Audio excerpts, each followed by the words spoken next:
বন্ধুরা স্কুল থেকে বেরিয়ে এসে গেছে, 5টা বাজে, পুরো অন্ধকার। দেখবে পুরো অন্ধকারটা ওর জন্য ভাত মাখিয়েছি, জানো তো, গালে খাইয়ে দিতে হবে। দেখো পুরো অন্ধকার হয়ে গেছে, দেখো এই দেখো পুরো অন্ধকার, দেখেছো পুরো অন্ধকার হয়ে গেছে, বুঝতেই পারছো। এই এত দেরিতে স্কুল থেকে আসে, যে ভাত মাখিয়েছি গালে খাইয়ে দিচ্ছিলাম। হ্যাঁ, আল্লাহটার কি অবস্থা করেছে দেখেছো তো, সারাদিন এই চলছে। তো চলো ওকে খাইয়ে নিই।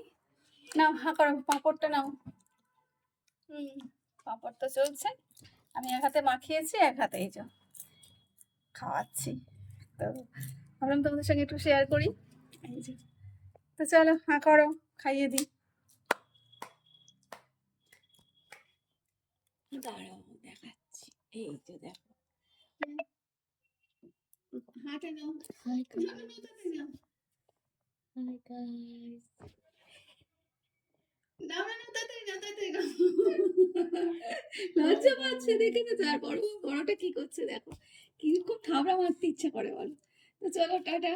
এরা দুষ্টুমি করছে, খুব দুষ্টুমি করছে, দেখেছো তো। খাইয়ে নি, কি করবে বলো, খাওয়াতে একজনকে খাইয়ে আবার আরেকজনকে খাওয়াতে হবে, ছোটটাকে খাইয়ে আবার মেজো মেয়েকে খাওয়াতে হবে। এটাই আমার শাস্তি স্কুলে যাওয়ার দিন হলে। সকালেও খাওয়াতে হবে, আবার বিকালেও খাওয়াতে হবে, জানো তো। কি জ্বালা বলো, আর কি হবে। কার কার এমন হয় জানিও কিন্তু, বুঝেছো তো, কার কার এমন করতে হয় জানিও। আমার তো কান্না পায় মাঝে মধ্যে, জানো তো। সব কাজ ফেলে আগে খাওয়াতে হবে। দেখো দেখো দেখো কি করছে, বড় বড় বড়। টাটা।